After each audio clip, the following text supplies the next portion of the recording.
Hello students, welcome back to Catalyst YouTube channel. मेरा नाम है डॉक्टर समा शुक्ला और आज जो वीडियो मैं आपके लिए लेके आई हूँ ये डीबीटी जीआरएफ एग्जामिनेशन से है रिलेटेड। जो आपका नेक्स्ट एग्जाम होने वाला है उसमें अगर आप अपियर हो रहे हैं तो ये वीडियोस आपके लिए यूज़फुल होंगे, क्योंकि आज मैं आपको सॉल्व कराने वाली हूँ प्रीवियस ईयर में आए हुए क्वेश्चन डीबीटी में। और आज जो यूनिट मैंने चूज़ की है ये मॉलिक्यूलर बायोलॉजी की यूनिट है। काफ़ी सारे क्वेश्चंस आते हैं इस यूनिट से अगर आप पीवाईक्यूज़ के एनालिसिस करें।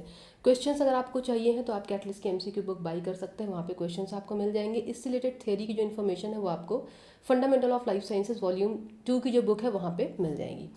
चलिए क्वेश्चन नंबर 1 देखते हैं, जो मॉलिक्यूलर बायोलॉजी में डीबीटी जीआरएफ 22 के पेपर में पूछा गया है।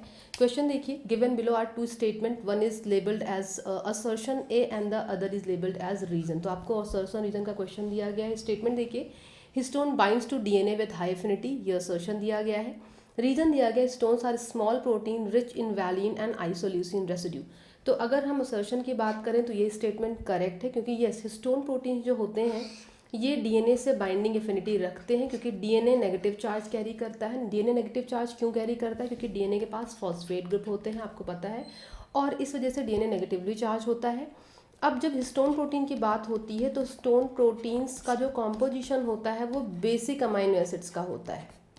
ठीक है, यहाँ पे आपको बेसिक अमाइनो एसिड्स देखने को मिलते हैं, लाइक लाइसिन, के और आर्जिनिन। लाइसिन जिसको हम लोग के से रिप्रेजेंट करते हैं और आर्जिनिन जिसको हम आर से रिप्रेजेंट करते हैं। ठीक है, तो ये तो स्टोरी है स्टोन प्रोटीन्स की। अब स्टेटमेंट अगर आप रीजन देखें तो histones are small protein rich in valine. No, valine and isoleucine, these two proteins are hydrophobic proteins. तो ये इनमें कोई चार्ज नहीं होता है, ये प्योरली हाइड्रोफोबिक नेचर के होते हैं, तो they are not present in histone protein. ठीक है, तो असर्शन तो करेक्ट है कि हिस्टोन प्रोटीन्स बाइंड क्यों करते हैं डीएनए से, हाई एफिनिटी से बाइंड करते हैं, क्योंकि हिस्टोन में पॉजिटिवली चार्ज प्रोटीन्स हैं जिन पे पॉजिटिव चार्ज है, डीएनए नेगेटिव चार्ज है, तो दोनों में एक पॉजिटिव इंटरैक्शन होता है और स्टेबिलिटी इसकी स्ट्रांग होती है न्यूक्लियोसोम की। लेकिन हिस्टोन प्रोटीन्स स्मॉल प्रोटीन्स हैं, लेकिन ये इसमें वैलिन और आइसोल्यूसिन आपको देखने को नहीं मिलता है, बेसिक रेसिड्यूज मिलते हैं। तो स्टेटमेंट अगर आप देखें ऑप्शंस में तो both A and R true. No, both A and R true but R is not correct explanation of A. No, दोनों स्टेटमेंट अगर आप देखें तो A is true but R is false. A correct है, histone proteins bind करेंगे DNA से strong affinity से, लेकिन जो स्टेटमेंट इसका रीजन दिया गया है वो इनकरेक्ट है। नेक्स्ट क्वेश्चन पे आते हैं। ये क्वेश्चन भी आपका न्यूक्लियोसोम से रिलेटेड है। मैंने जो पीवाईक्यूज देखे उसमें मैंने देखा काफ़ी सारे क्वेश्चंस आपके डीएनए स्ट्रक्चर न्यूक्लियोसोम से रिलेटेड आपको मिलते हैं। तो क्वेश्चन 2 देखिए, in eukaryotic nucleosome comprises of which of the following stones. तो यहाँ पे आपको कॉम्बिनेशन दिया गया है H1 H2A H2B H3 H2A H2B H3 H4। अगर आप यहाँ पे देखें तो H1 H1 H1 आपके बाकी तीनों कॉम्बिनेशन में है। बी स्टेटमेंट में अगर आप देखें तो H2A H2B H3 and H4 है, ये कोर हिस्टोन का पार्ट होता है। ठीक है, और जो H1 है ये लिंकर रीजन का पार्ट होता है, तो इसलिए जो कॉम्बिनेशन आपका बी है वो करेक्ट हो जाएगा।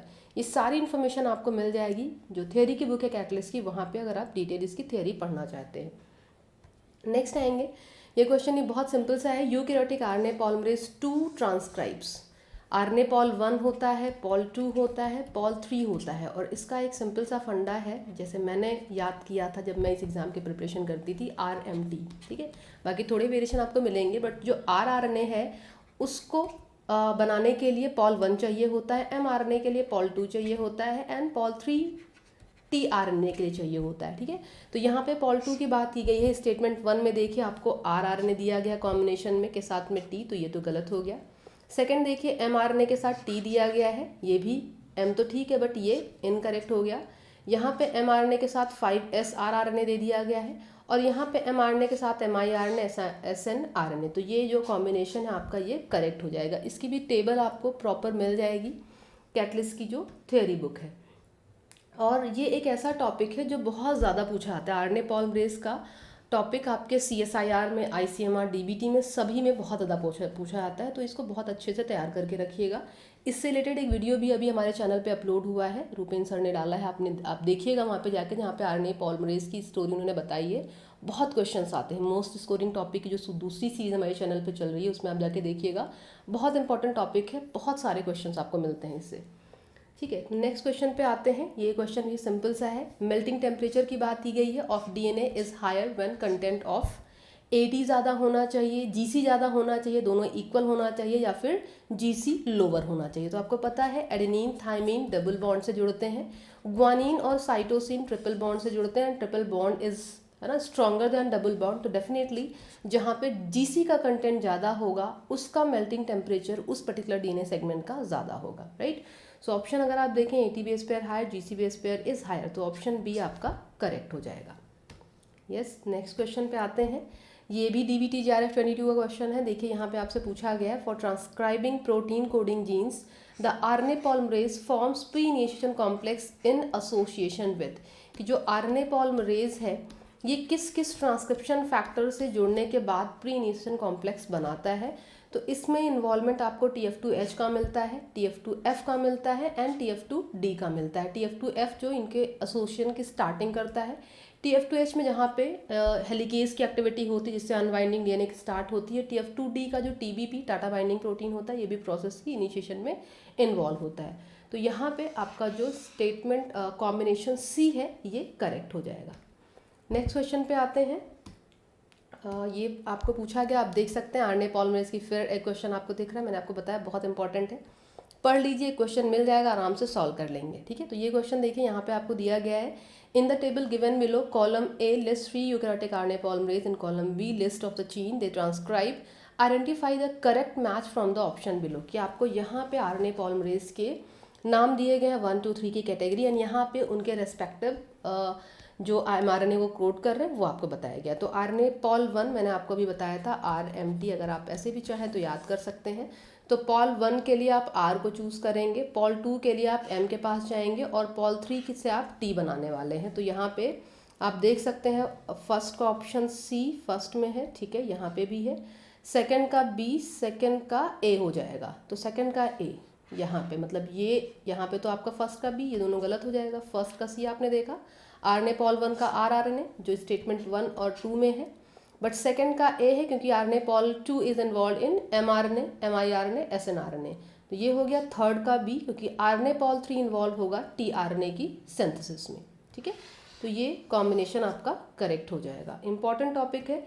देखिए कुछ सारे टॉपिक्स हमेशा मतलब एवरग्रीन टाइप ऑफ टॉपिक होते हैं जो हमेशा पूछे जाते हैं, ठीक है। उसमें से एक क्वेश्चन आपको और अभी दिख रहा है, जो अभी RNA पॉलीमरेज आपने देखा, और एक ही लैकोपेरॉन का टॉपिक जो फेवरेट है, DBT, गेट, CSIR, हर एग्जाम में आपको मिलेगा। तैयार कर लिया, कहीं पे भी क्वेश्चन आया आप सॉल्व कर लेंगे। तो इसमें देखिए, which of the following molecules causes catabolic repression of lac operon. तो लैकोपेरॉन में आप इंड्यूसर पढ़ते हैं लैक्टोज के नाम से, है ना, और ग्लूकोज जो होता है ये इसका सप्रेसर होता है, या फिर ये इसका रिप्रेसर होता है। तो यहाँ पे आपका जो स्टेटमेंट है ऑप्शन C है ये करेक्ट हो जाएगा, क्योंकि यहाँ पे कैटाबॉलिक रिप्रेशन की बात की है, कौन सा मॉलिक्यूल रिप्रेसर की तरीके से काम कर रहा है। नेक्स्ट आइएगा, यहाँ पे देखेंगे, if a single standard DNA sequence of 250 nucleotide consist of 30% thymine, ये JRF 21 का क्वेश्चन है, DBT JRF। आपको दिया गया है कि कोई सिंगल स्टैंडर्ड DNA आपको दे दिया गया, यहाँ पे आपको बता दिया गया कि जो थाइमीन का परसेंटेज है T का वो 30% है, और आपसे पूछा गया है कि number of adenine, guanine, thymine and cytosine आप कैसे पता करेंगे या कितने परसेंटेज में होगा, ठीक है। तो देखिए चारगाफ रूल आप पढ़ते हैं, जहाँ पे एडेनिन के बराबर थाइमीन और साइटोसिन के बराबर ग्वानिन की आप बात करते हैं, ठीक है, कि जितना एडेनिन उतना थाइमिन, जितना ग्वानिन उतना साइटिन, क्योंकि A T से बाइंड करेगा और G C से बाइंड करेगा, this is normal condition, right. लेकिन यहाँ पे तो हम किसकी बात कर रहे हैं, सिंगल स्टैंडर्ड DNA की बात कर रहे हैं, ठीक है। तो सिंगल स्टैंडर्ड में थाइमिन 30% हो सकता है, राइट, और जो G है, C है, इसका प्रेडिक्शन आप नहीं कर सकते हैं, सिंगल स्टैंडर्ड में वेरी कर सकता है। भाई देखिए, जब आप डबल स्टैंडर्ड की बात करते हैं ना, तो आप कहते हैं कि 30% अगर T है तो 30% G, या वाइस वर्सा, जो भी आप G और C और AT के लिए आप कैलकुलेट करते हैं। लेकिन सिंगल स्टैंडर्ड DNA में आप किसी का भी परसेंटेज कैलकुलेट नहीं कर सकते हैं, राइट, क्योंकि जितना एक स्टैंड में है उतना सेकंड स्टैंड में होगा, ये फैक्ट है। लेकिन सिंगल स्टैंड में कितना होगा ये कंक्लूजन ड्रॉ नहीं की जा सकती है, राइट। तो यहाँ पे आपको अलग अलग कॉम्बिनेशन दिए गए हैं, लेकिन ये वैल्यू को हम कैलकुलेट नहीं कर सकते हैं, तो स्टेटमेंट D करेक्ट हो जाएगा। नेक्स्ट आएंगे, DBT JRF 20 का क्वेश्चन है ये, आइडेंटिफाई द इनकरेक्ट पेयर। आपको इनकरेक्ट पेयर आइडेंटिफाई करना है। कॉम्बिनेशन 1 देखिए, DNA 1 का फंक्शन आपको दिया गया, cleaves only double stranded DNA, no, ये डबल स्टैंडर्ड और सिंगल स्टैंडर्ड दोनों पे कट इंट्रोड्यूस करता है, राइट। बाकी भी देख लेते हैं। Alkaline phosphatase removes 5 prime phosphate from DNA, yes. Phosphatases हमेशा फॉस्फेट ग्रुप के रिमूवल में पार्टिसिपेट करते हैं। काइनेजेस फॉस्फेट ग्रुप के एडिशन में पार्टिसिपेट करते हैं, तो ये स्टेटमेंट करेक्ट है। आरएनए पॉलीमरेज पता है आपको, ट्रांसक्रिप्शन करता है, डीएनए से आरएनए कॉपी बनाने में हेल्प करता है। डीएनए पॉलीमरेज 1 निक ट्रांसलेशन भी करता है, पॉलीमराइजेशन की प्रोसेस भी करता है। तो स्टेटमेंट 1 है आपका जो इनकरेक्ट पेयरिंग है। अगर यहाँ पे डबल और सिंगल दोनों होता तो ये पेयर भी आपका करेक्ट होता, ठीक है। तो ये स्टेटमेंट आपका सही है। नेक्स्ट पे आएंगे। नेक्स्ट क्वेश्चन में देखिए, in a DNA molecule two anti parallel strand that are complementary in their nucleotide sequence are pair to form. अगर दो स्टैंड है एंटी पैरेलल है, ठीक है। अब इन्होंने पूछा कि in their nucleotide sequence are pair to form, क्या पॉसिबिलिटी है, किस तरीके का हेलिकल टर्न बना सकते हैं डीएनए के डबल स्टैंड जो एंटी पैरेलल है। कॉम्बिनेशन 1 स्टेटमेंट 1 देखिए, right handed double helix with 8 nucleotide pair पर हेलिकल टर्न नहीं। देखिए आप पढ़ते हैं 10, 11 और 12 का, बी डीएनए 10, जेड डीएनए 12 और ए डीएनए में आप 11 बेस पेयर का सीक्वेंस पढ़ते हैं, तो 8 न्यूक्लियोटाइड तो आपको नहीं मिलता है किसी भी कंडीशन में। नेक्स्ट आएंगे, right handed double helix with 10 nucleotide pairs per helical turn, this is possible. Right handed helix बन सकता है और इसमें 10 न्यूक्लियोटाइड पर, है ना, 10 न्यूक्लियोटाइड्स पेयर पर हेलिकल टर्न्स हो सकते हैं। लेफ्ट हैंडेड की बात करें तो 10 न्यूक्लियोटाइड्स नहीं होते, यहाँ पे आपको 12 मिलते हैं, right. None of the given above option, तो ये तो इनकरेक्ट हो जाएगा, तो इसमें जो आपको ऑप्शन बी है वो करेक्ट हो जाएगा, ठीक है। नेक्स्ट क्वेश्चन पे आते हैं। यहाँ पे भी आपको दिया गया क्वेश्चन बहुत अच्छा सा है, ध्यान दीजिएगा। जेआरएफ डीबीटी जेआरएफ 2019 का क्वेश्चन है। In a class, students were divided into 3 different groups and each group was given different DNA sample, ठीक है। कि क्लास में 3 डिफरेंट ग्रुप डिज़ाइन किए गए, बच्चों के डिवाइड किए गए और उनको डीएनए सैंपल दिए गए to find out the melting temperature. ये चेक करना था कि टेम्परेचर, मेल्टिंग टेम्परेचर हर एक डीएनए का कितना है। All the group observe same TM, ठीक है। अब जो मेल्टिंग टेम्परेचर था वो सभी सैंपल्स का सभी ग्रुप में सेम था। इसकी पॉसिबिलिटी कब है, ठीक है, तो लेंथ डीएनए की सेम हो और जीसी कंटेंट सेम हो, ठीक है। तो यहाँ पे यही दो चीज़ें हमको ध्यान रखनी है। तो फर्स्ट पॉइंट देखिए, है ना, they got different DNA sample from same organism with different length and same GC content, ठीक है। देखिए इसमें कोई प्रॉब्लम नहीं कि they got different DNA sample हो, कोई प्रॉब्लम नहीं। From the same organism with different length, अगर लेंथ वेरी करेगी तो नंबर ऑफ जो ATGC का कॉम्बिनेशन आपको मिलेगा या CG का जो कॉम्बिनेशन मिलेगा वो ज़्यादा मिलेगा, तो वेरिएशन मिलेगा मेल्टिंग टेम्परेचर में, right. And same GC content, क्योंकि केवल GC कंटेंट TM को डिसाइड नहीं करता है, लेंथ भी इंपॉर्टेंट होती है, तो ये स्टेटमेंट तो हो गया गलत। सेकंड पे आते हैं, they got different DNA sample with same length and different GC content. भाई ठीक है, सेम लेंथ तो है, यहाँ तक तो ठीक है, डिफरेंट सैंपल है, ये भी ठीक है। बट अगर जीसी कंटेंट डिफरेंट होगा तो जिस पे जीसी ज़्यादा होगा उसका मेल्टिंग टेम्परेचर ज़्यादा होगा, जिसमें जीसी कम होगा मेल्टिंग टेम्परेचर कम होगा, तो ये भी कहानी गलत हो गई। सी पे आते हैं, they got different DNA sample, yes ठीक है, with same length and with same GC content, yes this statement is correct, क्योंकि डिफरेंट डीएनए सैंपल है कोई प्रॉब्लम नहीं, बट अगर लेंथ सेम है और जीसी कंटेंट सेम है तो मेल्टिंग टेम्परेचर सेम होगा, तो स्टेटमेंट सी जो है ये करेक्ट हो जाएगा। नेक्स्ट देख लेते हैं, they got different DNA sample from different organism with different length and same GC content, तो डिफरेंट लेंथ भी होगा तो भी मेल्टिंग टेम्परेचर सेम नहीं होगा, तो जो सी कॉम्बिनेशन था वो आपका करेक्ट था। नेक्स्ट क्वेश्चन पे आते हैं, an experiment involves formation of RNA DNA hybrid, which of the following enzyme could be utilized to degrade only the RNA strand from RNA DNA hybrid।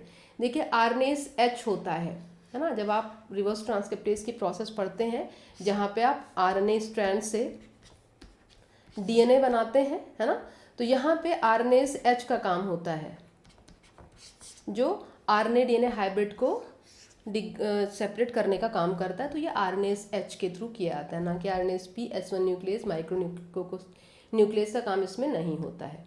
Next आएंगे, ये question भी आपका जो अभी हम लोगों ने इससे पहले सॉल्व किया था कुछ उसी पैटर्न पे है। देखिए PYQ सॉल्व करने से आपको फ़ायदा क्या मिलता है ये आप देख सकते हैं कि क्या पैटर्न है ना क्वेश्चन का, किस तरीके से क्वेश्चन आते हैं इसका अंदाज़ा आपको लगता है, और आप उस टॉपिक की प्रिपरेशन करके आसानी से चीज़ों को समझ सकते हैं, सॉल्व कर सकते हैं। तो इसमें देखिए, of the double stranded sequences given below the sequence that is expected to have a higher melting temperature. आप देख सकते हैं इसी टॉपिक को घुमा घुमा के अलग अलग तरीके से कितनी बार पूछा गया, 2019 में, 21 में और 22 में, तीनों बार क्वेश्चंस आपको इस टॉपिक से मिले हैं। तो यहाँ पे बहुत सिंपल सी स्टोरी है, आप काउंट कर लो, सीजी कंटेंट, जीसी कंटेंट जिसके पास ज़्यादा है वो ऑब्वियसली उसका मेल्टिंग टेम्परेचर ज़्यादा होगा। तो यहाँ पे अगर आप देखें तो फर्स्ट कंडीशन में आपको ए और टी ज़्यादा देखने को मिल रहे हैं, सेकेंड कंडीशन में सी का कंटेंट आपको कंपेरेटिवली ज़्यादा मिल रहा है, यहाँ पे ए टी ज़्यादा है, यहाँ पे तो और भी ए टी ज़्यादा है। इसमें और इसमें आप कंपैरिजन करें तो आई थिंक बी वाला जो कॉम्पोजिशन है वहाँ पे आपको सी जी ज़्यादा मिल रहा है, यहाँ पे तो तभी भी आपको ए टी मिल जा रहा है। ठीक है, तो I think yes, B statement आपका बी कॉम्बिनेशन करेक्ट हो जाएगा। मैंने जितने भी क्वेश्चंस आज के क्लास में लिए हैं ये डीबीटी जेआरएफ के, ये आपको जो बुक दिख रही है यहाँ पे कैटलिस्ट की एमसीक्यू की बुक, जहाँ पे आपको सीएसआईआर के लेटेस्ट क्वेश्चन पूरे मिल जाते हैं, गेट के डीबीटी के क्वेश्चंस आपको यहाँ पे मिल जाएंगे। तो आपके पास अगर ये बुक है तो आप इससे बुक्स से आप क्वेश्चंस देख सकते हैं। और जो थ्योरी है वो आपको जो वॉल्यूम 1 की बुक दिख रही है कैटलिस्ट पब्लिकेशन की, यहाँ पे मॉलिक्यूलर बायोलॉजी का पोर्शन मिल जाएगा, बहुत डिटेल में सारी इन्फॉर्मेशन मिल जाएगी। तो थ्योरी कंटेंट आप यहाँ से रीड कर सकते हैं। ठीक है, देखिए पीवाईक्यू सॉल्व करने का बिल्कुल भी मतलब नहीं है कि आप आंसर्स को रट लें, बिल्कुल भी मतलब नहीं, मैं आपको बता रही हूँ। आपके पास अगर ये थ्योरी बुक है तो आप किसी कॉन्सेप्चुअल अंडरस्टैंडिंग डेवलप करिए कि अगर किसी भी डीएनए का मेल्टिंग टेम्परेचर ज़्यादा है तो वो किन किन फैक्टर्स पर डिपेंड कर रहा है। ठीक है, या फिर जो न्यूक्लियोसोम का स्ट्रक्चर है वो किस तरीके का है, क्यों हमने H2A, H2B, H3, H4 को कंसीडर करा, H1 को क्यों हमने एलिमिनेट कर दिया। ठीक है, तो कॉन्सेप्चुअल अंडरस्टैंडिंग डेवलप करेंगे तो आपको कोई भी क्वेश्चन उस तरीके का आएगा तो आप सॉल्व कर पाएंगे। पीवाईक्यू सॉल्व करने का पर्पस होता है कि आपको ये पता चले कि किस टॉपिक से क्वेश्चंस आ रहे हैं और किस तरीके के क्वेश्चंस आ रहे हैं। पीवाईक्यू सॉल्व करने का बिल्कुल मतलब नहीं होता है कि आप आंसर्स को रटें। ठीक है, तो बिल्कुल ऐसा मत करिएगा, क्वेश्चन देखिए, सॉल्व करिए, टॉपिक उससे आइडेंटिफाई करिए और फिर थ्योरी बुक से उसको समझिए, कॉन्सेप्चुअल अंडरस्टैंडिंग डेवलप करिए, क्योंकि आगे के एग्जाम में ज़रूरी नहीं है वही क्वेश्चन आए, कॉन्सेप्ट रिपीट होगी या आपने सॉल्व करके क्वेश्चन मेरे साथ में देखे। नेक्स्ट और भी वीडियोस के साथ में मैं आपके लिए आऊँगी जिसमें और भी जो टॉपिक्स हैं लाइक टेक्निक का पोर्शन है, स्टार्ट से क्वेश्चंस आते हैं, बायोकेमिस्ट्री का पोर्शन है, जेनेटिक्स का क्वेश्चन है, इन सभी की लेक्चर्स में और लेके आऊँगी। तो वीडियोस को वॉच करिएगा, सॉल्व करिएगा, टॉपिक्स आइडेंटिफाई करिएगा, रीड करिएगा। कोई और डाउट आपके मन में हो तो कमेंट सेक्शन में आप पूछ सकते हैं। और वीडियो को लाइक करिएगा, अपने फ्रेंड के साथ में शेयर करिएगा, जो कोई भी डीबीटी की प्रिपरेशन कर रहा है उसकी हेल्प होगी इससे। Thanks for watching this video.